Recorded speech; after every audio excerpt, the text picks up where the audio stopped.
Diqqat aholiga tezkor xabar. O'zbekiston viloyatlarida hozirgina yana bir mudhish voqea sodir bo'ldi. Iltimos, yuragi bo'shlar ko'rmasin. Assalomu alaykum, hurmatli tomoshabinlar. O'zbekistonda va jahonda sodir bo'layotgan eng so'nggi va dolzarb xabarlarni o'tkazib yubormaslik uchun hoziroq like tugmachasini bosib qo'yishni unutmang.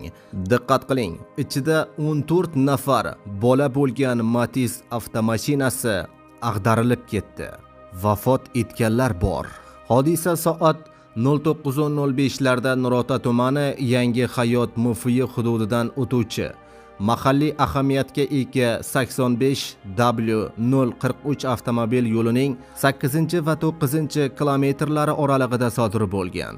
34 yoshli ayol tegishli hujjatlarsiz Matiz rusumli avtomobilni boshqarayotib, tajribasizligi va chalg'ishi oqibatida rul boshqaruvini yo'qotgan va yo'lning chap tomoniga chiqib ketib ag'darilgan. Hodisa oqibatida haydovchi ko'rsatilgan muolajalarga qaramasdan shifoxonada vafot etgan. Avtomobilda bo'lgan 14 nafar voyaga yetmagan yo'lovchi turli tan jarohatlari bilan shifoxonaga yetkazilgan. Surishtiruvlar davomida ayol oilaviy nodavlat maktabgacha ta'lim tashkiloti rahbari sifatida faoliyat olib borgan.